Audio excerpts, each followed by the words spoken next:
Bueno, hoy vamos a comenzar una nueva unidad. O sea que la semana pasada pues culminamos la unidad del libro de Hebreo. Fue una experiencia tremenda, ¿verdad? De haber estudiado ese libro en su detalle. Tremendo libro es. Pero hoy vamos a comenzar una nueva unidad que se llama La naturaleza de Dios, ¿verdad? Vamos a estar ¿quién es Dios? Su naturaleza. Y cuando hablamos de estudiar a Dios, pues resalta una palabrita, la palabrita teología. Y cuando a veces escuchamos la palabra teología, como que nos asustamos, ¿verdad? Como que a veces le tenemos un poquito de miedo. Vamos a ver, ¿quién me puede definir lo que es teología? Ajá. Es el estudio sistemático de la revelación de Dios. Un estudio sistemático, ¿verdad? Y Nillo acaba de decir algo muy importante, ¿verdad? Hay tres elementos básicos cuando hablamos de teología. Estábamos hablando de lo primero, que la teología se puede entender, ¿verdad? Se puede comprender, la mente humana puede estudiar a Dios. Y como segundo elemento que él le acaba de mencionar, es un estudio sistemático. Hay que hacer exégesis, ¿verdad? No podemos decir, ¿verdad? Tenemos que dedicarnos a estudiar, ¿verdad? a Dios. Hay que profundizar. Y el tercer elemento básico para estudiar a Dios es que la fuente, el texto para estudiar a Dios, que es la palabra del Señor, ¿verdad? La Biblia.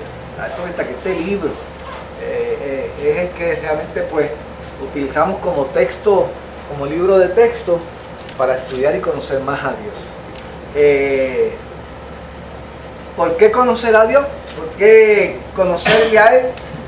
Pues hay un versículo que se encuentra en Jeremías, capítulo 9, creo que es el versículo 24. Vamos a ver si alguien lo consigue. Jeremías 9:24.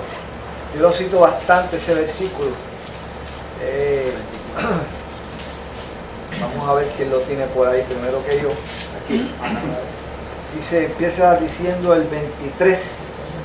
Dice, no se alabe el sabio en su sabiduría, ni en su valentía se alabe el valiente, ni el rico se alabe en sus riquezas, mas alábese en esto el que se hubiere de alabar, en entenderme y conocerme, que yo soy Jehová, que hago misericordia, juicio y justicia en la tierra, porque estas cosas quiero, dice Jehová. O sea, que podemos decir que la voluntad de Dios es que el hombre le conozca, que el hombre profundice en ese conocimiento, ¿verdad? Y hay dos expresiones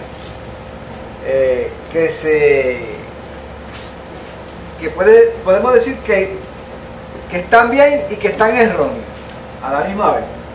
La primera, que el conocimiento de Dios es incomprensible a la mente humana. Y lo otro, que podemos llegar a conocer a Dios. Son dos expresiones que ambas son erróneas, pero ambas son correctas. ¿En qué sentido? Es un proceso que no termina. No podemos tomar la expresión como un sentido absoluto, ¿verdad? No podemos decir que podemos conocer a Dios en su totalidad, ¿verdad? Porque sería...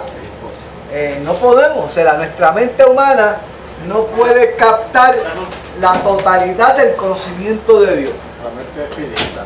La mente es finita, ¿verdad? Y no podemos. Pero por otro lado, tampoco podemos decir que es imposible conocer a Dios, ¿verdad?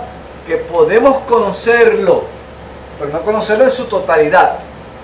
¿Entiendes? O sea, ambas expresiones no podemos tomarlas de una forma absoluta, pero sí de una forma relativa, ¿verdad? No podemos conocer a Dios en su inmensidad, pero sí podemos llegar a conocer a Dios, ¿verdad? en el grado que nos permita que nosotros lo podamos conocer. Su ¿verdad? creatividad. Exacto, sí, eso pues eso es parte de lo que nosotros conocemos como el estudio de Dios, ¿verdad? Hay una definición de Dios y cada uno de nosotros debe ser teólogo, ¿sabes? Cada uno de nosotros debe convertirse en teólogo. ¿Por qué? Porque el teólogo no es otra cosa que aquella persona que estudia a Dios, ¿verdad? Y que quiere profundizar. Y usted no debe dejarse llevar por lo que le digan fulano, sutano, no importa el nivel de posición jerárquica que pueda tener en la iglesia, ¿verdad? Usted debe, todo lo que le digan, usted debe confrontarlo con la palabra. ¿Okay? Usted no debe aceptar todo porque viene de allá arriba, usted tiene que confrontarlo en la palabra, ¿verdad? Confrontarlo con la palabra. En ese sentido, pues tenemos la responsabilidad nosotros de estudiar, ¿verdad? De conocer a Dios. Porque el estudio de Dios debe afectar nuestra vida. No es que nos convertamos en teólogos ahora de mucha sabiduría y nuestro ser se quede que sin impacto alguno, ¿verdad? Se supone que ese estudio nos lleve a profundizar nuestra relación con Dios. Eso es lo más importante. Hay una definición que se conoce como la definición del Catecismo de Westminster acerca de Dios, ¿verdad? Y se la voy a leer porque está interesante, es una definición bastante conocida de lo que es Dios. Mire cómo él lo define. Dice, la definición de Dios: no hay sino un solo Dios. Fíjense cómo comienza: no hay sino un solo Dios, vivo y verdadero, infinito en su ser y perfección, espíritu puro, invisible, sin cuerpo, partes o pasiones, inmutable, inmenso, eterno, incomprensible, todopoderoso, sapientísimo, santísimo, libre, absoluto, que hace todas las cosas según el consejo de su propia voluntad, misericordioso, paciente,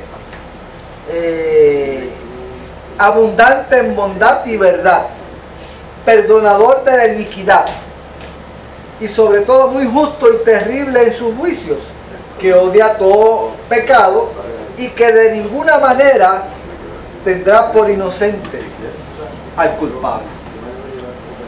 Qué definición, ¿verdad? Que menciona pues todos esos elementos acerca de Dios, ¿verdad? Por lo tanto, nuestro deber, nuestra responsabilidad como creyentes es buscar conocimiento de Dios. Ahora, ¿cuáles son las características del conocimiento de Dios? ¿Cuáles son las características? ¿O qué podemos decir? ¿Qué podemos decir cuando hablamos del conocimiento de Dios? ¿Cuál es la fuente del conocimiento de Dios? Amor. ¿Ah? Amor. La fuente. ¿De dónde proviene el conocimiento de Dios? Enseñanza. De la escritura y de la naturaleza. Enseñanza. De Dios mismo. Claro. Dios es el que imparte conocimiento de Él mismo, ¿verdad? No le podríamos conocer si de Él mismo no saliera ¿qué? Ese conocimiento. Él es el que permite que nosotros le podamos conocer, ¿verdad? Eso es lo primordial, ¿verdad? ¿De qué otra forma podemos conocer a Dios? Podemos conocer a Dios a través de ¿qué? De la naturaleza. La naturaleza que nos rodea. El universo, dice la palabra en el Salmo 19, los cielos cuentan la gloria de Dios y el firmamento anuncia la obra de sus manos. O sea, cuando usted mira la naturaleza, pues eso es parte de un conocimiento, aunque no es un conocimiento, es un conocimiento limitado, ¿verdad? No podemos decir que cuando veamos la naturaleza, pues ya sabemos cómo es Dios, ¿verdad? Es un conocimiento limitado. Yo creo que hay un libro, si no recuerdo mal el nombre, Mayor Stern, que decía que para un diseño tan perfecto tuvo que haber un gran diseñador. Exacto.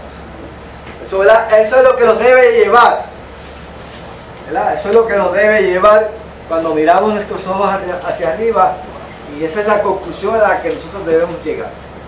Que detrás de todo lo que nosotros vemos tiene que haber una mano perfecta. Especialmente cuando recibimos una belleza del aire que nos pasa por el lado. El aire, el viento que nos azota. Todo. El sistema de los vientos es maravilloso, ¿verdad? Cuando se estudia en su profundidad la necesidad de que haya viento, ¿verdad? Ajá. No, que esto, me vino a la mente el himno cuando dice, el himno famoso que dice: Señor mi Dios, al contemplar los cielos, el firmamento y las estrellas. Exacto. El corazón obviamente tiene que regocijarse, porque es que eso no tiene una explicación para nosotros los hombres, no tiene una explicación lógica dentro de lo que tú mencionabas al principio, de que a Dios se conoce y no se conoce totalmente. En el capítulo 13 de Mateo, verso 10, dice: entonces acercándose a los discípulos le dijeron: ¿por qué les hablas en parábola? Dice, él respondiendo le dijo: porque vosotros no os he dado saber los misterios del reino de los cielos, más ellos les he dado. O sea, no los conoces, pero te los doy para que los vayas conociendo. La fuente, ¿verdad? Estábamos hablando del conocimiento de Dios, ¿verdad? Característica del conocimiento de Dios viene de quién, de la fuente, de Dios mismo, ¿verdad? La naturaleza también nos imparte conocimiento, ¿verdad? La mente humana está preparada para qué, precisamente para percibir ese conocimiento, ¿verdad? Tenemos experiencias humanas, religiosas, que también de alguna forma podemos, ¿verdad?, captar ese conocimiento de Dios, pero el conocimiento de Dios perfecto, casi perfecto, fue a través de la encarnación de Jesucristo, ¿no? Jesucristo nos revela al Padre. ¿Se acuerdan del primer versículo de Hebreo? Dios, habiendo hablado de muchas formas y de muchas maneras a nuestros padres por los profetas, en estos posteriores días nos ha hablado a través del Hijo. Y entonces comienza a hablar de lo que es el Hijo, de la imagen misma de su sustancia, ¿no? Por lo tanto, podemos conocer a Dios a través de quién, de su Hijo Jesucristo, ¿verdad? Podemos conocer a Dios a través de quién, del Espíritu Santo, porque el Espíritu Santo está dentro de nosotros y nos revela. Y cada uno de nosotros es portador de la gloria de Dios, y esa gloria de Dios no es otra cosa que el Espíritu Santo que ha depositado Dios en nosotros y está en nosotros. Ese Espíritu Santo hace muchas cosas, ¿verdad? Muchas cosas en nosotros, nos transforma, nos redarguye, tantas cosas nos guía a toda verdad y a toda justicia, produce frutos en nosotros, ¿verdad? Pero una de las cosas que hace el Espíritu Santo es revelarnos, ¿verdad?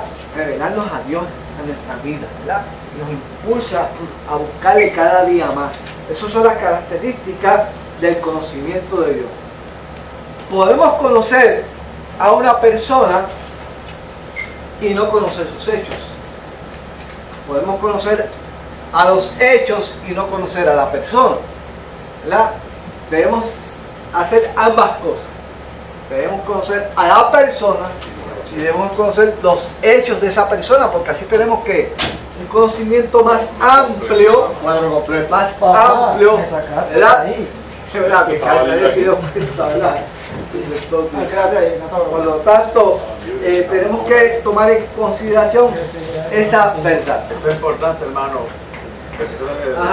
porque estaba pensando yo que a través de la historia, la persona que no conocía los hechos de la creación, la tenía de frente, las distintas civilizaciones, tenían que, por obligación, hacer un Dios de lo que veían, porque no se le había manifestado ese Dios que conocemos a través de Jesucristo. Y por eso es que están pues todas esas generaciones donde pues el Dios Sol, el Dios del trueno, Yuki-Yu, los indios nuestros, y finalmente el privilegio de la humanidad, que venga Cristo y se revele de que este es el Dios de todo. Eso viene diciendo, hermano, los seres humanos, cuando no podemos explicarnos unos eventos y unas situaciones que nos ocurren, ni explicarlo científicamente, ni explicarlo lógicamente, obviamente tenemos que atribuirlo entonces a una deidad, que es lo que está diciendo el hermano. Y los distintos pueblos en sus culturas, pues, como no se podían explicar ciertas cosas, pues entonces creaban deidades para poderse Vamos a llegar a eso ya mismo, vamos a llegar a eso ya mismo. Siguen creando, porque todos los días Pero lo se importante hacen que tenemos que entender es que Dios, el conocimiento de Dios es progresivo. Dios ha ido que enseñándole a la humanidad, ¿verdad?, su conocimiento a través de que cuando usted va al Antiguo Testamento se va a dar cuenta que el trato de Dios era primero con un individuo, luego fue con un pueblo, ¿verdad?, donde le entregó su ley, y fue después con los profetas, y finalmente fue con ¿quién? Con Jesucristo, ¿verdad?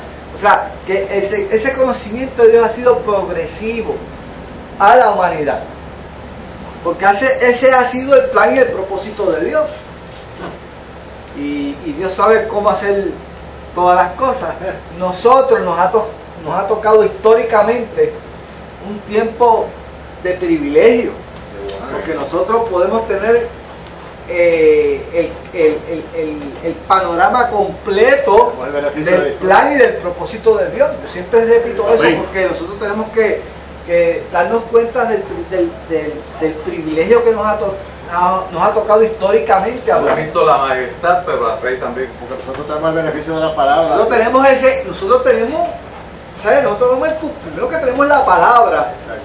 Tenemos el cumplimiento, lo hemos visto, lo hemos vivido, cómo Dios ha trabajado a través de la humanidad, cómo Dios se ha ido moviendo, exacto.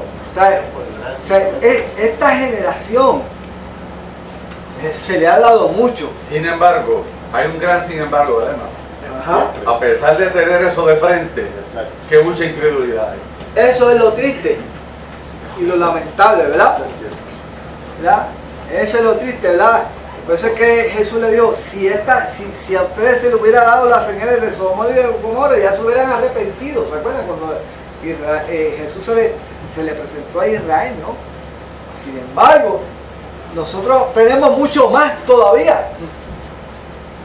Sí, que Dios es un Dios de dioses, Dios está por encima de todas las cosas. Y cuando se levantó Faraón, que se creía un Dios, pues Dios lo tumbó, lo humilló, lo destronó. Y el hombre actualmente, en estos tiempos, ha hecho de la economía un Dios, Sí. del dinero un Dios, del poder un Dios. Y vemos cómo Dios, como es Dios sobre todas las cosas, ha trastocado la mente de esos hombres. Y vemos cómo las economías se están cayendo, y los países están quebrando, los imperios están corriendo por el suelo, y las bolsas resultaron que eran de papel. Sí, eso es así. Eso, vamos a entrar ya mismo, ¿verdad? Con eso de los dioses.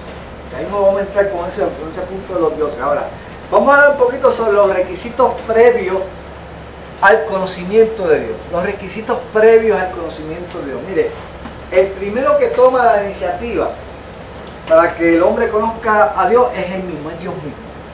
Dios es el que da el primer paso, es el que toma la iniciativa para que el hombre le conozca.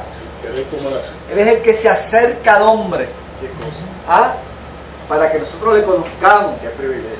Qué privilegio. O sea, yo creo que cuando nosotros realmente nos ponemos a meditar en todas estas bendiciones que nosotros hemos recibido y en el momento histórico que nos ha tocado vivir, tenemos que darle gracias a Dios porque tenemos eso delante de nosotros. Y la respuesta nuestra ante todo esto debe ser que, oiga, lo menos que debe ser es incredulidad. Al contrario, debe ser que debe ser servicio, debe ser acción, gratitud, Incondicional. porque lo tenemos todo, está todo servido, está en la mesa, todo está claro. No debe haber lugar a duda. Sin embargo, como dice el hermano, se ha levantado un tiempo de incredulidad, de secularismo, de tantas cosas, ¿verdad? Que quieren opacar, ¿verdad? Esa bendición, esa claridad que tenemos, ¿verdad? Y yo creo que así como de claro ha sido, se está presentado el plan de Dios y cómo ha sido desenvuelto todo el misterio, pues así mismo como que el enemigo ha tratado de opacar todo eso, se ha levantado con toda oscuridad y con toda tiniebla, ¿verdad? Sigue tratando, sigue tratando. Sigue tratando, ¿verdad? Por lo tanto, eso es lo que hay que... Víctor, Ajá. y mucha idolatría. Por eso te digo, o sea, mientras más claro esté el plan, más idolatría aparece, ¿verdad? Más confusión, más tiniebla, inventos que ustedes no se imaginan cómo es posible que la gente piense de esa manera. Usted se queda sorprendido de las cosas que surgen cada día más. Y dice, pero ¿cómo es posible que estos individuos piensen de esa forma? Estando esto tan claro. Es lo difícil. ¿Ah? Eso, ajá. Inclusive nosotros le tiramos mucha piedra a los fariseos, ¿verdad? Pero hasta qué punto nosotros en nuestro vano conocimiento, ¿verdad? Caemos en ese Nos creemos dueños dueños y señores de las cosas de Dios y de la palabra de Dios, ¿verdad? Y hasta qué punto nosotros también caemos como en los fariseos, ¿verdad? Correcto, exacto, sí, caemos Porque en esto es por gracia, ¿verdad? exacto. Esto es por gracia, no es por mis obras, no es por mi conocimiento, no es por lo que yo leí, no es por el instituto que Dios yo es fui. Dios es el que da, el que suelta, A ajá. tal nivel, Víctor, que yo estaba ayer, precisamente, almorcé con una persona que es un profesional y una persona bien capacitada, un muchacho bien inteligente. Y me empezó a hablar, yo empecé a hablar del Señor en el almuerzo, y me empezó a hablar unos disparates, que él estaba en Boquerón, en su casa allá en la casita de Boquerón, y que le empezaron a tocar la puerta, que era el vio un celaje, y que el sobrino de él, que murió hace un par de años, de este joven, y que sintió la fuerza que le pasó por delante, que no vio nada más que el celaje. Le digo, si vas a hablar conmigo, tú quieres decirme algo, y que se sentó en un sitio y la camisa que estaba en el sitio, que había colgado la camisa, se salió de allí, se cayó para el piso. Digo, pero bueno, y empezó una conversación con eso, y en eso bajó mi mujer del segundo piso y se acabó la comunicación porque tuve que cortar. Dije, pero bueno, yo le dije, bueno, tú estás bien malito. Papá, tú estás bien malito. Tú tienes que hacer el punto, ¿no? O tú tienes algún problema en la capurria, o tú estás bien malito. Y te estoy hablando de un individuo muy capacitado, tenía una condición preexistente. un alto puesto, no en el gobierno, tipo estudiado, un tipo que es doctor en finanzas. Te estoy hablando de Juan el que mata puerco. Yo digo, bueno, ¿y qué es esto? Yo quiero salir de allí. Ahora yo se lo dije, claro, así mismo se la respeto, está bien malito. Ya lo dijo Bien malito. Lázaro, ¿doctor en qué? En finanzas. Pues cogió a nuestro Dios y lo cambió por el Dios de la finanza. Eso hace. Sí, es que ese es el problema, ¿no? Cuando el hombre no le da A mí me dejó, pues yo digo, si viene de otra fuente, pero una persona así. es que nosotros, el ser humano fue diseñado, La parte de Dios, papá. el ser humano fue diseñado precisamente para tener a Dios en su vida. Si no lo tiene, funciona mal. Una puerta que Funciona mal. Que le dé gracias a Dios que bajó la doña. Sacado de. No, pero eso te da a ti la realidad, te muestra la realidad. La realidad de muchas personas, eso representa la realidad de muchas personas, de gran cantidad. Pero ¿Cómo está el nivel de confusión? que a veces nosotros, como eso que representa el amigo de Lázaro, Amigo, o el conocido, el pana fuerte. pues como eso no se puede relacionar doctrinalmente a nosotros, pues lo rechazamos. Pero tú sabes lo que hace Dios. Dios hace como un amigo que yo tengo que vende seguros, y él dijo a mí, la venta más fácil de seguro que yo hago es al que ya tiene un seguro, porque cree en eso y se le hace más fácil comprar el segundo. Entonces, cuando tú tienes una persona que cree en algo, aunque sea un disparate, pues ya por ahí tú te puedes entrar. Mira el cuento que nos hace Rebeca Santiago, de que la tía de ella estaba muy mala de salud, tenía yo creo que hasta un cáncer, y salió de una reunión de espiritistas, que allí todo el mundo hizo su... y esa mujer le pidió a Dios, y cuando salió del centro, ahí le dio una sanidad divina. ¿Eso es así? Ahora, ¿qué vamos a hacer nosotros? ¿Nos vamos al pueblo, a las ánimas? ¿Verdad que no? No. ¿Pero qué hizo Dios? Dios buscó una señora que en su interior estaba buscando algo. ¿Ves? Y lo estaba buscando mal, pero estaba buscando. Exacto, sí. A nosotros. Y Dios responde. Responde. San Pablo hizo lo mismo con los atenienses y el altar del Dios desconocido. Yo lo que necesito es un poquitito, de un huequito pequeñito para entonces entrar. Amén. Eso es lo que necesito. Dios está esperando que el ser humano solamente le dé una pequeña oportunidad para poder entrar y entonces revelarle su gloria, como ha sido con nosotros, ¿verdad? Ninguno de nosotros le abrió de par en par las puertas a Dios, estoy casi seguro de eso, ¿verdad? Fuimos con riesgo, fuimos con cuidado, fuimos con desconfianza, pero Dios es tan tremendo y tan misericordioso que a pesar de que nosotros simplemente le abrimos un poquitito, ¿verdad? Y Él dijo, ese chispito es el que yo necesito para que tú me conozcas. Dios no exige mucho, pero quiere que el hombre le abra la puerta por lo menos un pedacito para que entonces él comience a sentir la misericordia y la gracia de Dios en su vida. Y eso para que tú veas, ¿verdad? Con lo que tú acabas de decir, ¿verdad? Y esos individuos que tú acabas de escribir, lo que necesita es eso, que por un lapso de tiempo, de segundo, deje que Dios entre a su vida para que vea cómo Dios abre y comienza a quitar toda esa confusión, ¿verdad? De esa mente y ese corazón. Dime, Santiago. Sí, es que en estos tiempos se ha desarrollado lo que se conoce como un relativismo científico, donde el hombre ha creído y cree que puede ser un Dios haciendo cosas que no están dentro de sus capacidades, dentro de sus capacidades posiblemente estén. Por ejemplo, la clonación y esas otras cosas que están ocurriendo en el mundo, donde el hombre cree que puede crear vida en un laboratorio, que puede hacerlo, eso obviamente le ha dado al hombre como una vanagloria para creerse un Dios. Y ahí es que está entonces el problema.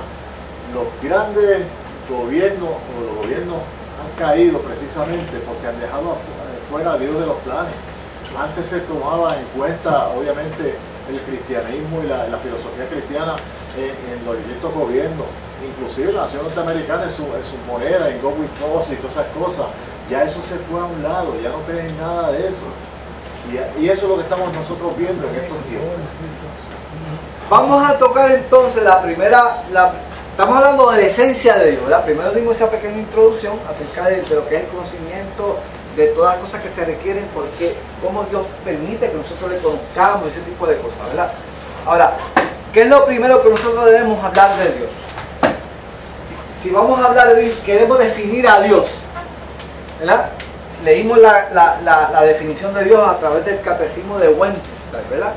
Pero si vamos a hablar de Dios, Él menciona que Dios ¿qué? Es espíritu.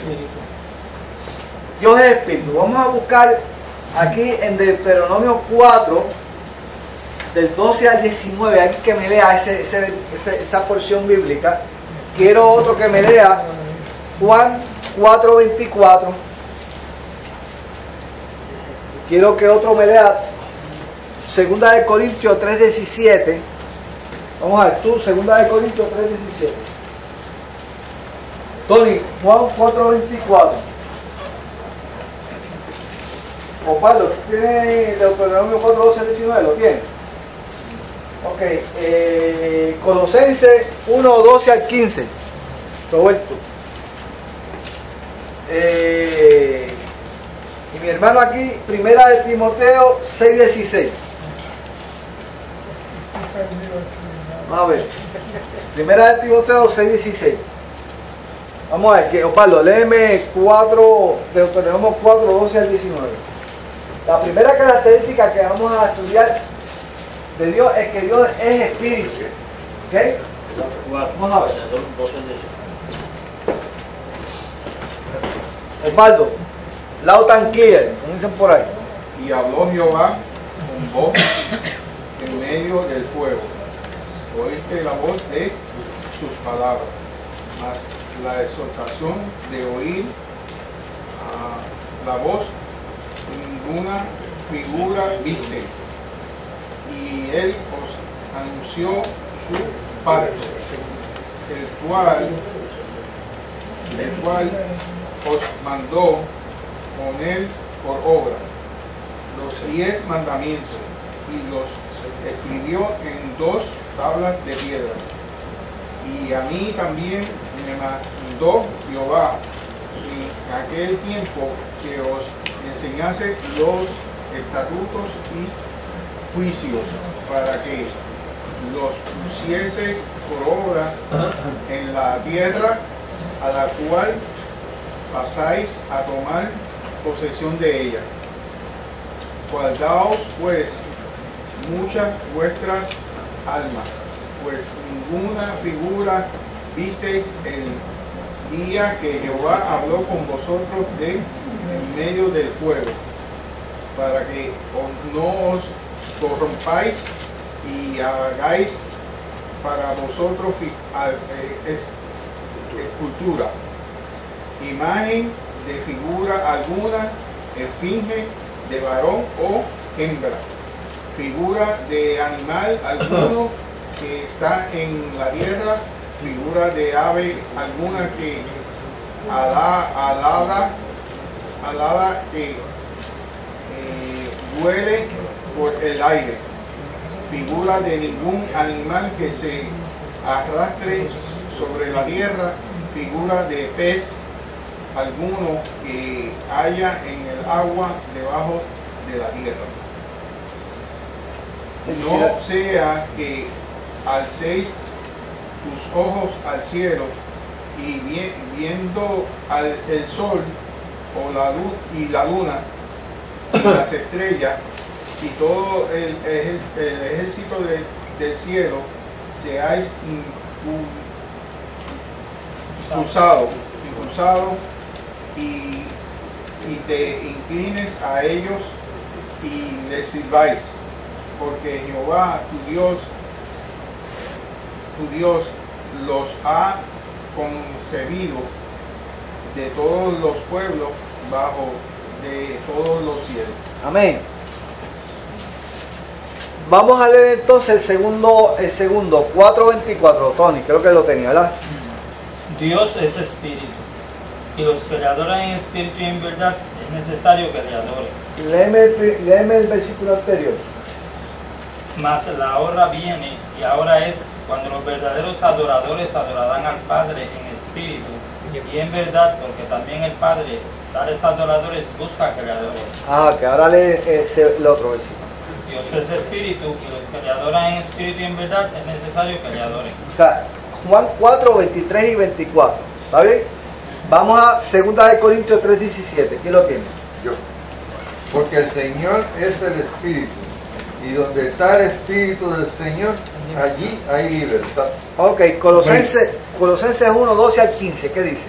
Del 1 del 12 al 15 dice: con gozo dado gracias al Padre, que nos hizo aptos para participar de la herencia de los santos en la cruz, el cual nos ha librado de las potestades de las tinieblas y trasladado al reino de su amado Hijo, en quien tenemos redención por su sangre, el perdón de pecados. Él es la imagen de Dios, invisible, el primogénito de toda la creación. Él es la imagen del Dios invisible, ¿verdad? Que dice 1 Timoteo 6:16. El único que tiene inmortalidad, que habita en luz inaccesible, a quien ninguno de los hombres ha visto ni puede ver, al cual sea la honra y el imperio sempiterno. Amén. Ok. Hemos leído estos versículos, ¿verdad? Y podemos hablar de que fueron dichos en diferentes ocasiones.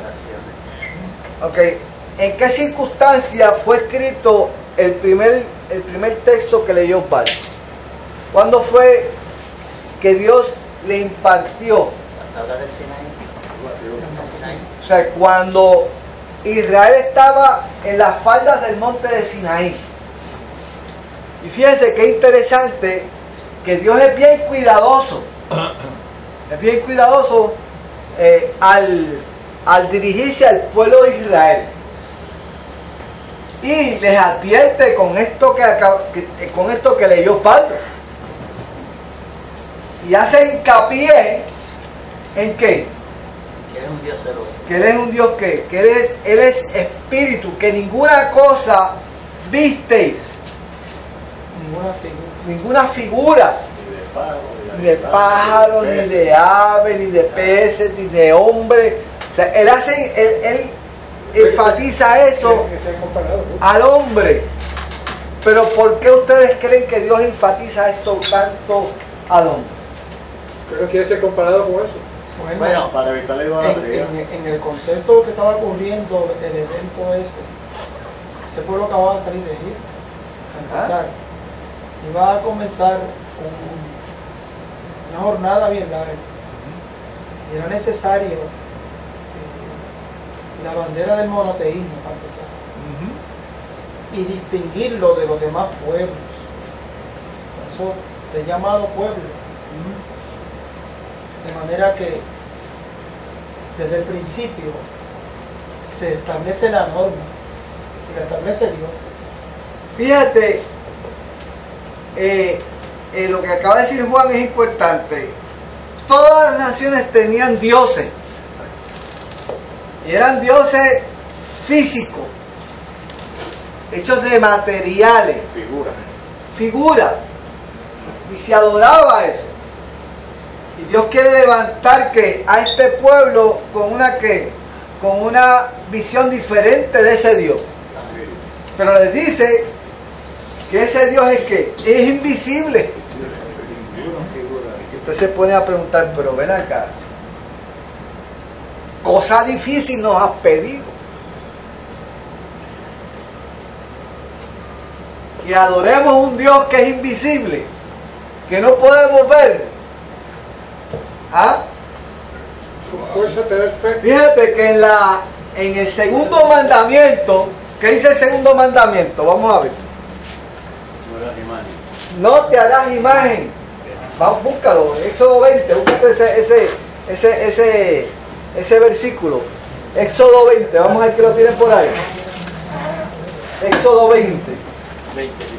Ajá, ¿qué dicen? Creo que es el capítulo donde él empieza a hablar de los mandamientos. Vamos a ver.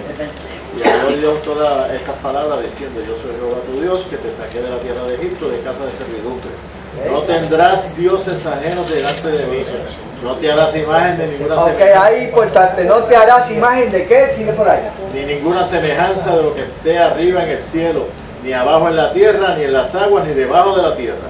No te inclinarás a ellas ni las honrarás, porque yo soy Jehová tu Dios, fuerte, celoso, que visito la maldad de los padres sobre los hijos hasta la tercera y cuarta generación de los que me aborrecen. ¿Por qué Dios enfatiza al hombre que no puede hacer imagen alguna de él? Porque es celoso. Yo me imagino, hermano, que... ¿Cuál es la razón? Yo te voy a dar una contestación porque los católicos Dios, dicen, no, pero eso no es malo que tengamos, ¿verdad? Algo ahí que santos de palo, santos de palo. Dios quiere siempre establecer que Dios es uno. Y había una cultura politeísta en todos estos pueblos, y cada imagen que se hiciera era un Dios. Y Dios quiso enfatizar que Él era uno solo. Ok, vamos a suponer que nosotros hagamos una imagen de Dios en Israel, una sola, no se permite más ninguna. ¿Cumpliríamos con la para nada? No, que con solamente una, Él no prohíbe ni una. Ni una. Aunque esa sola imagen lo represente a Él como el único Dios, ni aún esa imagen Él la permite. ¿Por qué Dios no quiere que hagamos imagen de Él? Aquí en el 5 dice... Vamos a espérate, vamos a ver al amigo, que mío está ahí. Yo leí una vez teólogo alemán Karl Barth, que la definición de Dios que él daba era que Dios es el totalmente otro. para distinguirlo de la creación. Él no está representado necesariamente por una creación en un sentido simbólico. No necesitamos hacer un símbolo de Él, porque Él está allá, Él está separado de su creación, para que no nos equivoquemos diciendo, ahí está Dios, que fue lo que hicieron con el becerro. O sea, que hacen una imagen, Dios dice, no te hagas la imagen porque lo que vas a hacer de mí está equivocado. Exacto. Vamos a ver, ¿qué otra razón? Yo pienso que más bien es porque quería que fuéramos obedientes. Obediencia. ¿Qué otra cosa? Que Dios conoce la condición idólatra del ser humano. Ajá. Sabe la condición del hombre del ser idólatra. ¿Pero qué tiene que ver eso con la imagen de Dios? O sea, ¿por qué todo te prohíbe que tú hagas una imagen? Quiere que ¿Por qué sea, con esa condición? él quiere que sea él honrado en todo momento. Él Pero, quiere ser pues honrado. está bien, pero pues vamos a hacer una imagen aquí, tú la honras todo el tiempo. No, porque esa imagen fue hecha por los hombres. Y obviamente, al ser hecha por los hombres, si tú te inclinas ante esa imagen, te estás inclinando a una imagen que fue hecha por los hombres, no por Dios. Lo limita. Eso es la condición idólatra. Aleluya. Exactamente. Ahí es que bendito sea Dios. Que lo limita. Dios se escapó. Hombre grande. ¿Cómo cuenta si eso es español? Lo limita. ¿Por qué el hombre se inclina a hacer una imagen de Dios? ¿Por qué? Por controlarla. Porque lo controla. Manipula. Lo manipula. Lo limita. Lo concentra a un espacio geográfico finito. Que carguen a 3 vírgenes allí. Ah, ¿verdad que sí? ¿Y qué pasa? El hombre se inclina a hacerla porque así puede controlar ese Dios. En cambio, cuando el hombre se somete a Dios y le reconoce de que Él está en todo lugar, fíjate, cuando Él se somete a Dios, tiene que haber una humillación de parte del hombre para reconocer que Dios no está en un solo lugar geográfico. Y es la insubordinación del hombre la que quiere coger a Dios y meterlo en un cajón. Quiere encajonarlo ahí. Fíjate que ahí es que comienza la rebelión del hombre. Ahí es que comienza el verdadero pecado. Búsquese Romanos capítulo 1. Búsquese Romanos capítulo 1. Víctor, Ajá. y sabiendo los líderes religiosos, especialmente los católicos, todas estas cosas, ¿por qué nos han llenado de tantos santos? Que eso es un negocio. Porque es fácil manipular las cosas. Se le caen los millones. No venden más velas, mío. Están fallando. Para que tú veas. Se le caen los millones. Mira, comienza a leer desde el 18. Algunos que, Samuel, que fue el que bregó ahí, dijo, 1:18. El 18 años. Empezando el 18. Que la ira de Dios se revela. Pasamos lo que era aquí, Samuel. Porque la ira de Dios se revela desde el cielo contra toda impiedad e injusticia de los hombres que detienen con injusticia la verdad. Porque lo que de Dios se conoce le es manifiesto, pues Dios se lo manifestó. O sea, eso certifica lo que dijimos antes, que es de Dios el conocimiento. Dios es lo que conocemos de Dios es porque Dios nos lo manifestó. No conocemos nada porque podamos ser inteligentes o descubrimos, no.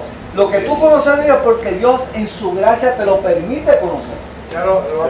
Exacto, es la gracia.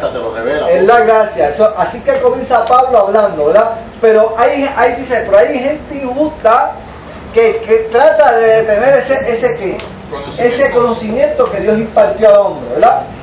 Pues, y la ira de Dios está sobre ellos. Ahora, sigue leyendo el 20. Ahí está la gracia. Porque las cosas invisibles Mira el aceite. Mira el aceite. Ahí está la gracia. Sigue hablando ahora. Y algunos decían, Josita no ha llegado. Ni llegó el tiempo grado que me... Política. Vamos a ver la loto entonces. Esta tiene sangre azul.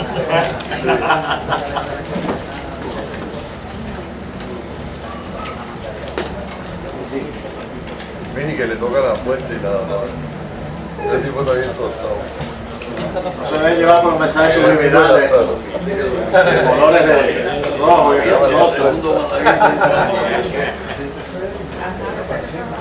Se debe llevar por mensajes subliminales de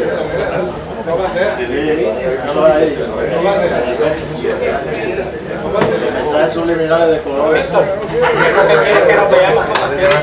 La pregunta, eso es la pregunta.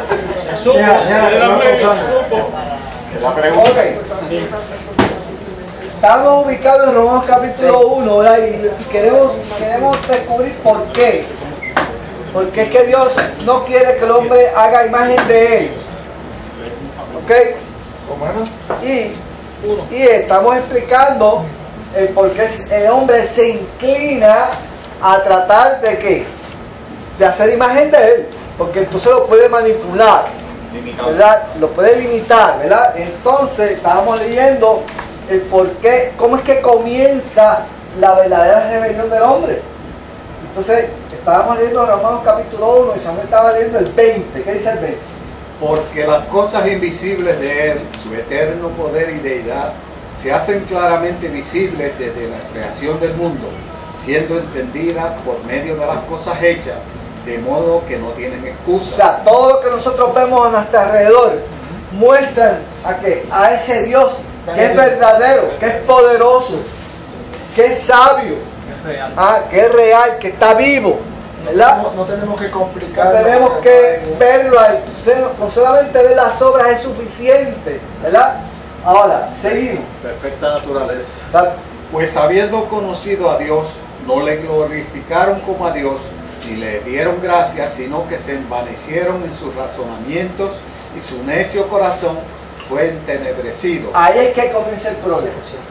Cuando yo no me quiero someter a la realidad de Dios, cuando yo no me quiero someter a la verdadera naturaleza de Dios, que es espíritu, porque cuando yo lo reconozco que Él es espíritu, que Él llena toda la tierra, porque dice Jehová, de Jehová es la tierra y su plenitud, y está en todos los lugares, ¿verdad? El mismo salmista estaba consciente de eso. Y dice, ¿a dónde huiré yo? ¿A dónde voy a huir yo? Que tú no estés. ¿A dónde me esconderé? Así decía el Salmo. Exacto, ¿por qué? Porque cuando el hombre reconoce que Dios es espíritu y que está en todo lugar, se humilla.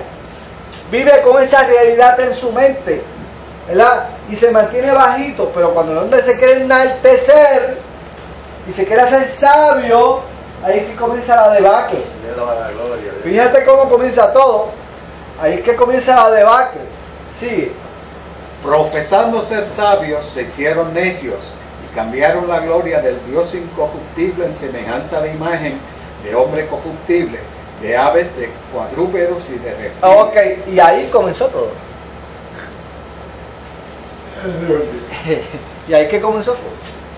Cuando yo cambio la imagen de Dios incorruptible en un carro, una mujer, un cuadrúpedo, el chavo, poder en una mujer, el reconocimiento, en fama, cualquier cosa que yo ponga ahí, cualquier cosa que yo ponga ahí que sustituya, que tome el lugar de Dios en mi vida, eso es idolatría.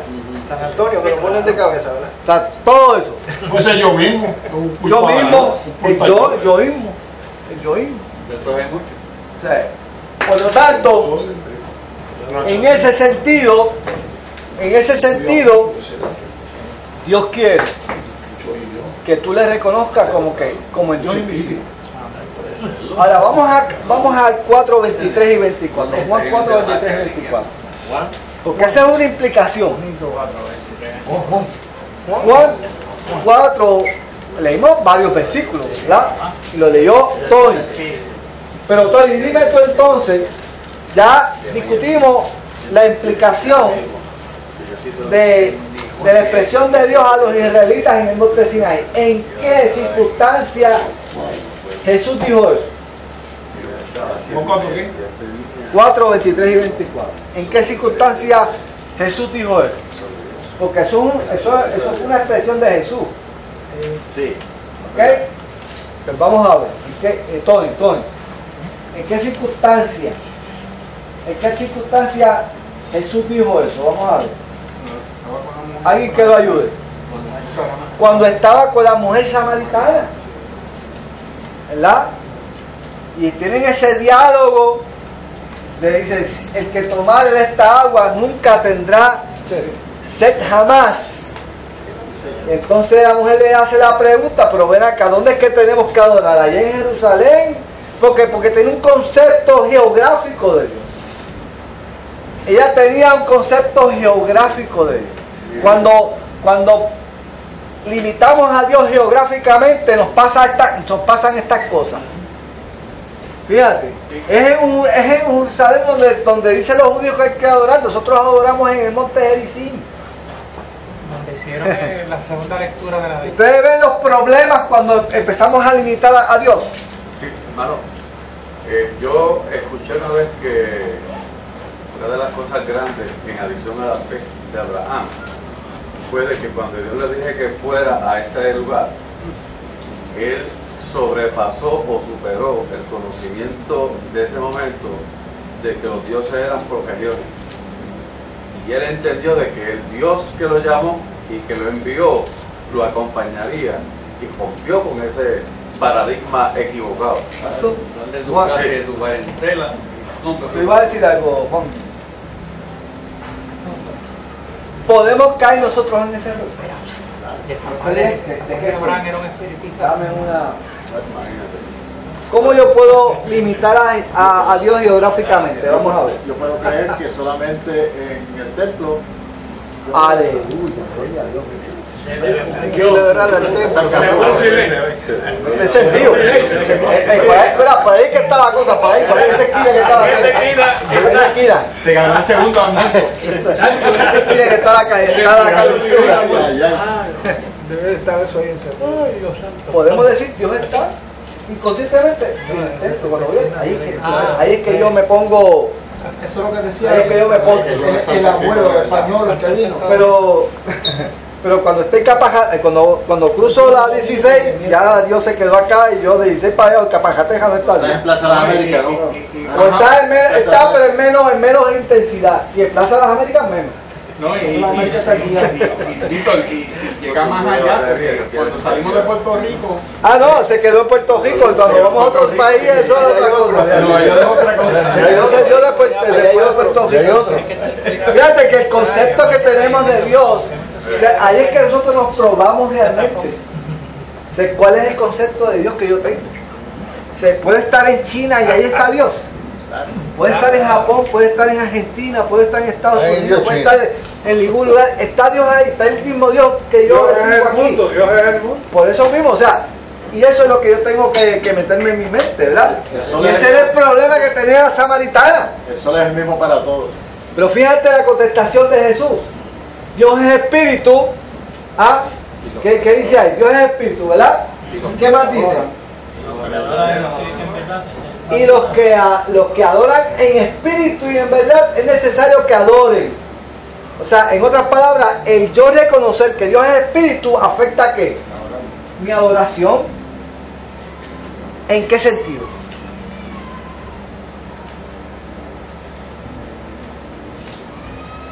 ¿En qué sentido afecta mi adoración el yo saber que Dios es espíritu? No estoy mirando nada físico. Exacto, no está buscando nada uno que buscar. Está en todo lugar. No importa dónde esté, Él está ahí. Está donde quiera que yo estoy. No está limitado.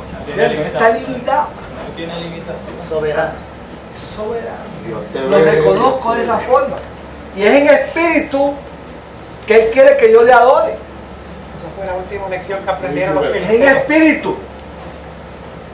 Es en espíritu. Todo el universo. Espíritu y verdad. ¿Qué dice 2 de Corintios, la que leímos? Lo que tú leíste. ¿Qué decía? ¿Qué decía? Se te olvidó. comencé yo pensando, porque yo que no lo veo. Tú no te lo preocupes. Segunda de Corintios 3:17. ¿Qué dice? Vamos a ver. No me quiten los textos que lo leyeron. Vamos a ir a través de él. ¿Qué decía por ahí? Ahora, aleluya. ¿Qué dice? Dios es espíritu, y donde está el espíritu de Dios, allá hay ¿qué? Hay libertad. Fíjate las implicaciones que hay de tú reconocer que Dios es espíritu. Primero hace que tú te sometas a Él, que tú le obedezcas, que tú reconozcas su grandeza, te obliga a reconocer su grandeza. Segundo, afecta tu adoración. No solamente afecta tu adoración, sino también que ¿qué? Dice, y donde hay el Espíritu de Dios hay libertad. O sea, no hay restricción. No hay restricción alguna. Hay comunicación. Hay libertad. Comunicación. O sea, no hay limitación de ninguna especie. Tal. Y que el Espíritu de Dios básicamente es el que confiesa que Jesucristo se hizo carne y murió por nosotros y es nuestro Redentor. Fuera de ahí es espíritu de anticristo. No hay ninguna circunstancia que pueda limitarte el que tú digas, yo adoro a Dios. Dios es real. No importa. Porque tienes la libertad de poder decirlo. Fíjate que esto no es por vista, sino por fe. Si no, la fe no se desarrolla ni se estimula nunca. No. Por eso es que Pablo decía, no mirando las cosas que se ven, sino las que no se ven. Porque las cosas que se ven son temporales, pero las que no se ven son eternas. Y a Dios no podemos verlo. Exacto. Y Moisés fue que se sostuvo como viendo a quién. Al invisible. Al invisible. O sea, el hombre tiene capacidad de adorar a un Dios que no ve. O sea, el ser humano, en otras palabras, cuando Dios nos da ese mandato de no hacernos imagen de Él, es porque Él sabe que nosotros tenemos la capacidad de poder andar ¿en qué? En fe. Que no tenemos que verlo. Es creer. Por eso. Creer lo que no se ve. Que el hombre tiene capacidad para eso. ¿Esto le tiene capacidad para qué? Para poder creer en un Dios que no ve. Claro.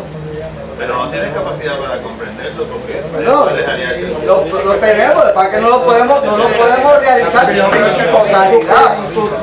su totalidad, pero tenemos capacidad de poder creer en un Dios que no vemos. Es una de las bienaventuranzas, ¿no? Bienaventurado el que cree y no ve. El hombre tiene la capacidad de caminar en fe sin ver a Dios. Es que nosotros fuimos hechos espíritu, alma y cuerpo.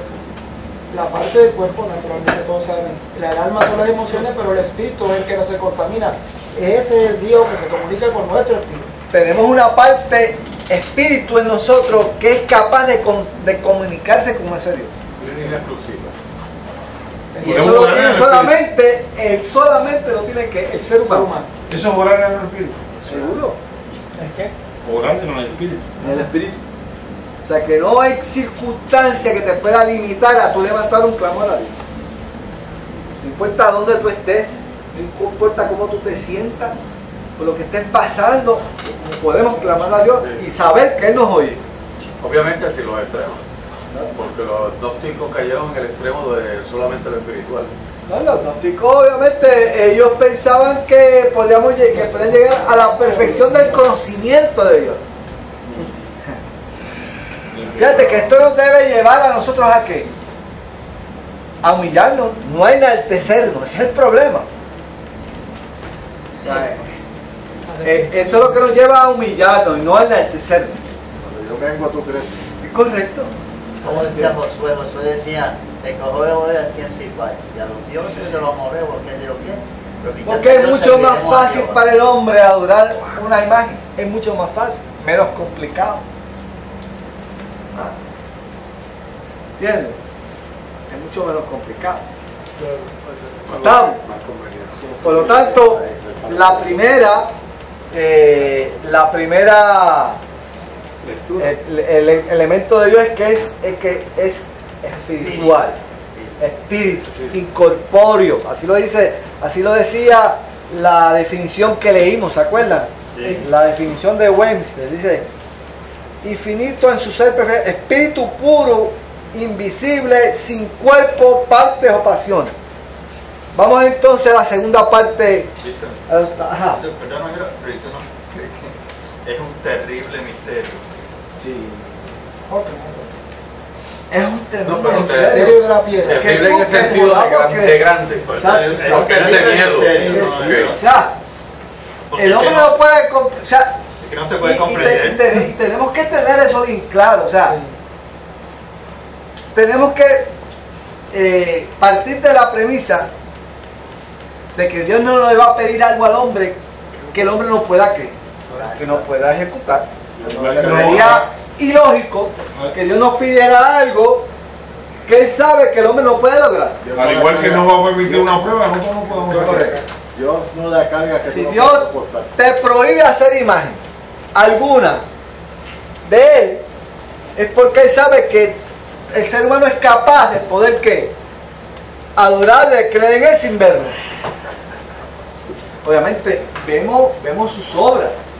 Por eso es que el salmista dice: maravillosas son tus obras. O sea, reconoce que todo lo que está hecho a su alrededor fue hecho por ese Dios. ¿Entiendes? Y la palabra es clara porque dice: sin fe es imposible agradar a Dios. Dios nos enseña. Fíjense que cuando tú te conviertes a Jesucristo, lo primero que tú quieres tener es ver una señal, un milagro de Dios, ¿verdad que sí? ¿Verdad que casi todos cuando nos convertimos le pedíamos a Dios: Señor, yo quiero ver algo tuyo, quiero ver algo extraordinario, una señal, quiero un milagro, muéstrame algo, ¿verdad? Y nos tratamos buscando en cualquier detalle a ver si Dios está metido en el asunto y buscamos, ¿verdad? ¿Verdad que sí? Pero a medida que vamos caminando a través del tiempo, nos vamos a dar cuenta que no hace falta de que Dios te muestre nada. Es suficiente su gracia. Es suficiente. Nos damos cuenta que vamos modificando nuestra conducta. No necesito que te muestres ante mí, ¿verdad? Porque todo lo que yo he visto, con tu trato, en todo, no hace falta que... Mire, tenemos que contar la pregunta a mi suegro. Ajá.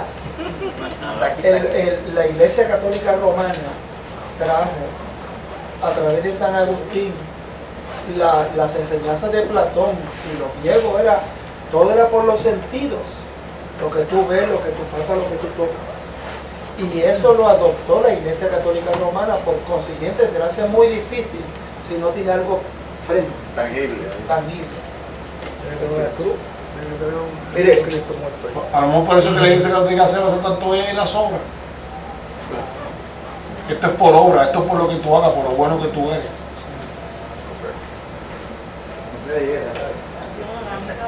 Eso es fe. Entregarle la llave a un carro a un hijo, eso es fe. Por obra. Están obrando rápido ahí. Si difícil es comprender que Dios es espíritu, imagínate tú, Dios es eterno. Vamos a ver, vamos a buscar. Ahora sí que está. Vamos a ver. Es que la teología es así. La teología nos sacude, ¿sabes? Nos sacude de vez en cuando. Dicen que muchas personas, profundizando en estudios de teología, que lo que han hecho es rechazar la fe al final del camino. Sí, o sea, esos son los aspectos negativos. Porque llega el momento que no tiene explicación para ciertas cosas. Se confunde. Bueno, es como el caso de estos físicos, matemáticos, químicos, de esos portentos, esos supercerebros en esos campos, y científicos, que tú los ves creando 40.000. A veces salen en el periódico 2 y 3 páginas que si la última partícula de no sé qué, que si un hueco en el boquete, en el trigémino del universo, que si esto, que si aquello. Y está más loco que cuando empezaron. No es que está loco, es el conocimiento humano. Eso es científico, o sea, pero lo que él dice es que hay teólogos Lo que pasa es que cuando tú comienzas a estudiar a Dios, tienes que estudiarlo bajo ¿qué? Bajo la premisa de que del temor de Jehová, porque en el principio de la sabiduría es que el temor de Jehová. Si tú quieres adquirir sabiduría sin temer a Dios, vas a caer en eso. Vas a caer en la rebelión, vas a caer en la confusión, y Dios nos invita a que busquemos más y más y más de Él. O sea, el conocimiento de Dios es ilimitado, y Él quiere que le conozcamos, que le busquemos más intensamente cada día, no para que nos confundamos, sino para darle gloria y honra. Para darle gloria y honra, porque va a llegar un momento donde tú digas: mi mente no puede captar la grandeza de Dios. Y ahí es que entonces comienza, la razón deja de ser para convertirse en fe. Y dice: yo creo en ti, no importa, ¿verdad? Dios es eterno. Sin condición, sin condición. Dios es eterno, vamos a ver. Vamos a leer Salmo 91 al 2. Vamos por acá.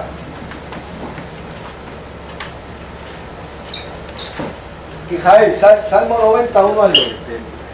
Víctor, léete Apocalipsis 1.8. Mi hermano, Isaías 44.6. Vamos a ver. Mirad. Lo leo. Sí. Señor, tú nos has sido refugio de generación y generación. Antes que naciesen los montes y formasen la tierra y el mundo, desde el siglo y hasta el siglo, tú eres Dios. ¿Okay? Desde el siglo y hasta el siglo tú eres Dios. Víctor, Apocalipsis 1.8. Yo soy el alfa y la omega, principio y fin, dice el Señor, que es y que era y que ha de venir el Todopoderoso. Isaías 44.6. Dice: así dice Jehová, Rey de Israel y su Redentor, Jehová de los ejércitos. Yo soy el primero, yo soy el postrero, y fuera de mí no hay Dios. Ok. Eso prueba que Dios no existe. Eso prueba que Dios no existe. Pues esto dice que eso prueba que Dios no existe. Sí, porque lo que existe tiene principio y tiene fin. Pero Dios no. Dios no se somete a esa regla. Por eso esa es la conclusión. Esa es lo que tú dices. Dios es. Fue y será. Tiene principio. Externo. Eso quiere decir que Dios es. Es. O sea, yo soy. Dile que yo soy, te envío. El gran yo soy. El gran yo soy. Yo soy. Todos los demás fuimos creados. Ok. De hecho, hay una expresión de Dios. Hay una expresión que dice el Eterno. Él es el Eterno, ¿verdad? El Eterno. Ok, vamos a ver. ¿Qué implicación? ¿Verdad? Eso trae un poquito de... Por eso es espíritu. No podemos comprenderlo porque son cosas del espíritu. La teoría del hermano es cuando es materia. Y Dios es espíritu. Él es eterno. No tiene ni principio ni fin. Para ser eterno hay que ser espíritu. Él es. Fue y será. ¿Verdad? Y entonces otra cosa que tenemos que entender es que Dios no existe por una causa. No hay causa para que exista Dios. No existe una causa para que exista Dios. No tiene que haber una causa para que exista Dios. Dios es. Exacto. Él es el antes de todo. Exacto. Y después de todo. No existe por una causa. Existe, no existe una causa para existir. Yo soy. Hasta los cielos los hizo infinitos. Es que fuera de Dios no hay un antes. Y no únicamente lo hizo infinito, sino que se sigue expandiendo a velocidad de vértigo. Ok. Fuera de Dios a entonces. Todo lo ancho y a todo lo largo. Okay. El hombre. El infinito no se expande. El hombre. El hombre. Dios se recrea en sus obras continuamente. Dios no puede ser fijado. Nadie puede encajonar a Dios. Nadie le puede decir, mira, hasta aquí llegaste. Nadie. No, lo que te quiero decir es que hay teoría de que teoría nada, es la Biblia. Oye, pero óyeme, estamos aquí para escucharnos, no es para que alguien diga la nada más. Habla. Hay teoría de científicos de que el espacio sí es finito y se sigue expandiendo. El único que es infinito es Dios, no es el espacio. Ahora, háblame de esto, no me Dios hables es de eterno, cuentos de vieja. Dios es eterno, Dios es eterno, Dios es eterno. Háblame, papá. Mira, hermano, estamos aquí para conversar tranquilamente y tú no tienes la verdad ni yo la tengo. Aquí el está la maestro. verdad, aquí está la verdad, aquí está la verdad. No lo sé. Ok, pero yo puedo opinar de lo que yo creo que puedo opinar. Claro que sí. ¿Cuál es todo lo que tú quieras. ¿Cuál es tu actitud? Y si le quieres creer a ellos, créele. Pero ¿cuál es tu actitud, hermano? Estamos comentando. Por esto. Pero cada uno tiene su Y si no te gusta, perdona, ¿sabes? Y si no quieres seguir a los científicos, pues síguelo. Oye, yo no estoy Ese es el siguiendo a camino los tuyo. científicos. Mi camino es este, papá, yo estoy claro. Mira, tienes que escuchar primero y después opinas. Los científicos, pues tú sigues a los científicos, papá. Hermano, sigue usted porque estás aquí bien, vamos a ¿verdad? terminar. Sigue a los científicos. ¿Ah? Sigue a los científicos. Vamos allá, mira. Dios es eterno. Dios es eterno. Ahora, el hombre, que es finito. El hombre que es finito, ¿verdad? Hay un pasado, hay un presente y hay un futuro para nosotros. Dios que es eterno, Dios que es eterno, podrá saber lo que es pasado, presente y futuro. Sí, de nosotros sí, del no. Eso tiene el pasado, el presente. Dios es eterno. Dios es eterno. Podrá entonces comprender el pasado, el presente y el futuro del hombre. Ahora, quiero entrar en controversia porque... No, pero no hay controversia. Hay que aprender. Yo voy a hablar de lo que yo he escuchado. Y de te estoy trayendo esto porque, mire, esos son unos argumentos que traen los filósofos. Mire, y los filósofos traen diferentes cosas y nos pueden confundir y queremos estar preparados para eso. Primero, me viene una sola palabra, hagamos. Cuando dice hagamos, dice hago. Está en plural, ¿verdad que sí? Ahí está Dios, ¿quién más? Jesús y el Espíritu Santo. La Trinidad. Dice hagamos. Dice que Dios está desde el principio, como dijo el hermano, según 1 Juan 1:8, como alfa y omega. No se puede limitar como dice el hermano, pero por otro lado, él tiene la autoridad y la potestad, siendo Dios y siendo Espíritu, de que tanto fue el amor por ti y por mí, que vino y descendió en Jesús en la cruz, su Hijo, tomó forma de siervo, ahora de hombre, no de espíritu, y se hizo igual a que a nosotros, y tomó, siendo el único unigénito Hijo de Dios, se hizo hombre y habitó entre nosotros y vimos su luz como el unigénito Hijo de Dios. Quiere decir que Él tiene la facultad, como es soberano, de poder convertir como Él quiera y hacer, porque como dice el hermano, Él no tiene no hay quien lo controle, pero tiene esa facultad de hacerse lo mismo hombre, espíritu, revelarse visible e invisiblemente. Amén. Mire, cuando Pablo se convierte, ¿qué pasó con Pablo? Dice, bueno, hay un texto que también dice, ahora que me viene a la mente, dice, y perdón que le estoy un poquito de tiempo, pero...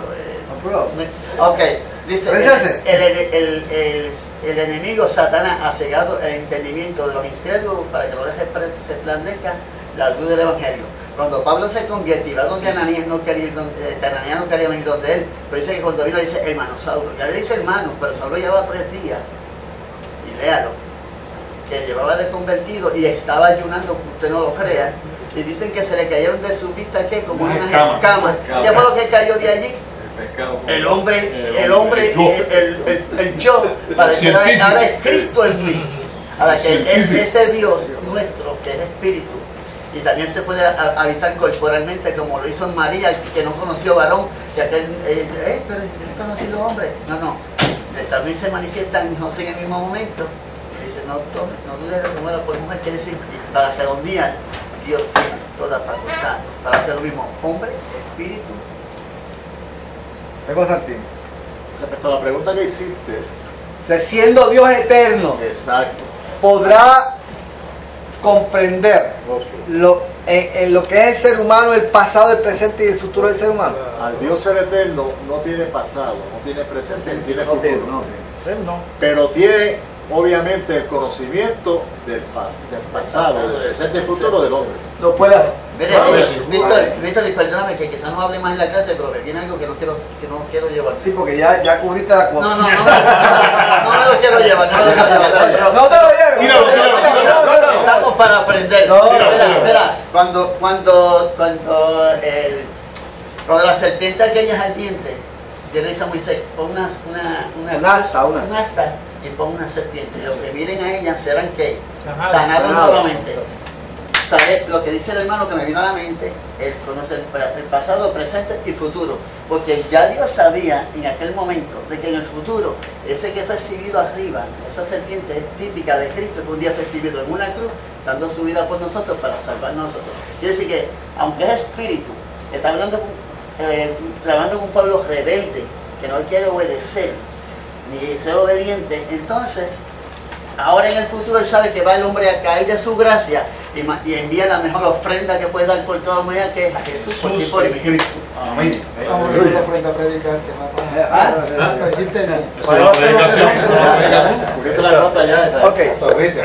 El domingo predica, papá. Lo tercero que vamos a hablar de Dios es que Dios, a pesar de que Dios es espíritu, que Dios es eterno, Dios es ¿qué? Una persona. Una persona. La Santísima Trinidad. Es una persona, ¿verdad? Es una persona. ¿Qué nos demuestra en la Biblia que Dios es una persona? ¿Cómo yo puedo llegar a la conclusión? Se concrista. ¿Ah? Se concrista, se alegra. ¿Cómo yo defino a una persona? ¿Qué elemento tiene que tener una persona para yo decir es una persona? Tiene sentimiento. De sentimiento, voluntad, autodeterminación, autoconocimiento, ¿verdad? Por lo menos podemos decisiones, sentimientos, ¿verdad? Vamos a ver, que fue el versículo que ya hemos leído aquí, ya hemos mencionado sin leerlo, ¿verdad? Que está en Éxodo 3, 13 al 15. Éxodo 3, 13 al 15. Vamos a ver, ¿quién me lo lee? Éxodo 3, 13 al 15. Tengo otro más que dice aquí que es Isaías 45, 5 al 12. Vamos a ver, ¿quién tiene ese? Lázaro. Éxodo 3. No, pero estoy hablando de Isaías 45, 5 al 15. Yo tengo el 5 al 12. ¿Tienes Éxodo 3? Usando, papá. Comienzo. Dijo Moisés a Dios: he aquí que llego yo a los hijos de Israel y les digo: el Dios de vuestros padres me ha enviado a vosotros. Si ellos me preguntasen: ¿cuál es su nombre?, ¿qué les responderé? Y él respondió a Moisés diciendo: yo soy el que soy. Y dijo: así dirás a los hijos de Israel: yo soy, me envió a vosotros. Yo soy, me envió a nosotros. Y además dijo Dios a Moisés: así dirás a los hijos de Israel: Jehová, el Dios de vuestros padres, el Dios de Abraham, el Dios de Isaac, el Dios de Jacob, me ha enviado a vosotros. Este es mi nombre para siempre, con el que me recordará por todos los siglos. Ok. Amén. ¿Qué parte de esos versículos que tú acabas de leer te demuestra a ti de que Dios es un ser personal?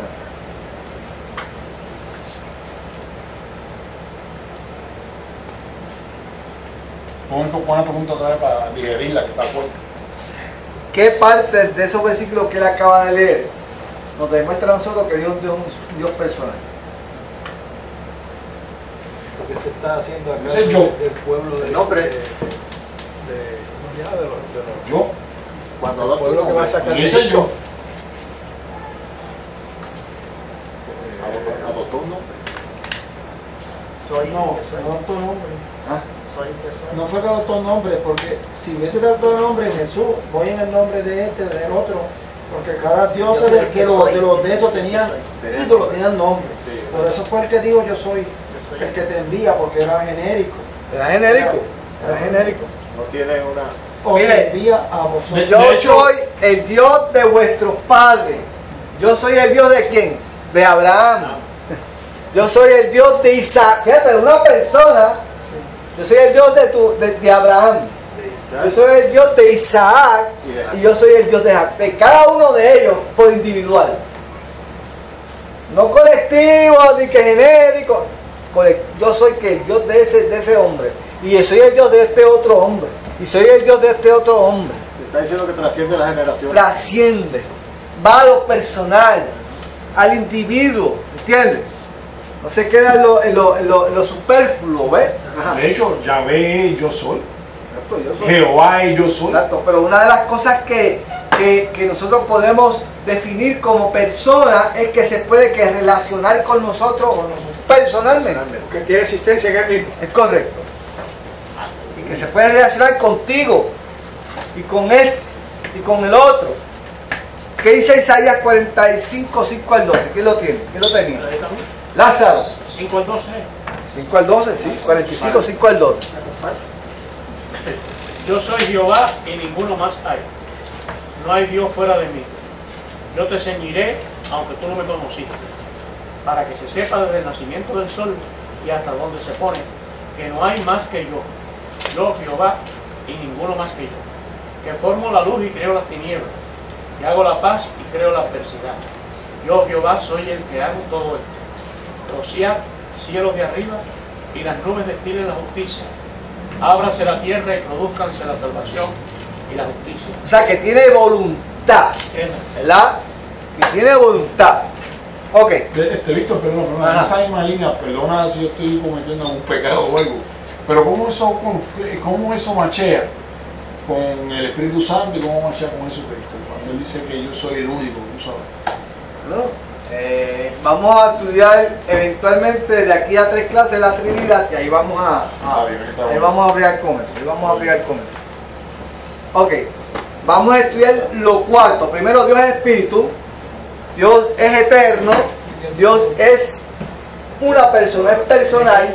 Y lo cuarto, Dios es que inmutable. Inmutable. Vamos a ver, ¿qué versículo podemos leer sobre la inmutabilidad de Dios, verdad? Inmutable. ¿Qué quiere decir que Dios es inmutable? Que Dios no cambia, ¿verdad? Vamos a leer estos versículos. Malaquías 3:6, ¿quién lo tiene? Y Hebreos 13:8. Malaquías 3:6 y Hebreos 13:8. ¿Quién Malaquías 3:6? Léete Malaquías 3:6 y Hebreos 13:8. ¿Quién lo tiene? Porque yo Jehová no cambio, por esto hijo de Jacob no habéis sido consumidos. Porque yo Jehová no cambio, por estos hijos de Jacob no habéis sido consumidos. Hebreos 13:8, vamos a ver. ¿Qué dice? Dicen 13:8. Empieza el 7 y termina el 9. Es el mismo. Jesucristo es el mismo ayer y hoy y por los siglos. No os dejéis llevar de doctrinas diversas y extrañas, porque buena cosa es afinar el corazón con la gracia, no con vianda, que nunca aprovecharon a lo que se han ocupado de ella. Tenemos un altar es desde el 7, del 7. Te fuiste por la vianda. Dice, Jesucristo es el mismo ayer, realmente Jesucristo es el mismo ayer, hoy y por los siglos de los siglos. Hebreos 13:8. Ok. ¿Qué implica o qué implica que Dios sea inmutable? ¿Qué implica para mi fe que Dios sea inmutable? Puedo confiar en Él. Eso es. Confiable. Puedo confiar en Él. No es como ¿Por qué yo voy a confiar en Él? Flip-flop. Dios dice una cosa y mañana dice otra. Pero Dios es inmutable. Dios es siempre lo mismo. Ok, pero puedo confiar pero en si Él. Dios No cambia. Pero si Dios es inmutable, que tú puedes confiar en Él, pero Dios puede tener unas otras intenciones. El tiempo no lo limita. Pero Él es santo. No, porque es el mismo. Ayer lo dice. O sea, su palabra, su verdad, ¿qué hace? No pasará. Permanece para siempre. El cielo y la tierra pasarán, mi palabra no Y hay pasará. una parte, hermano, que dice que aunque seamos infieles, Él permanece fiel. Él no cambia. Su palabra está ahí empeñada. Nosotros no La palabra de Dios, como Él es inmutable, su palabra no cambia. Dice que es refugio de Y Él dice que yo tengo pensamientos de bien y no de mal. O sea, podemos entonces, eso implica precisamente la confianza que podemos depositar en un Dios que no va a cambiar.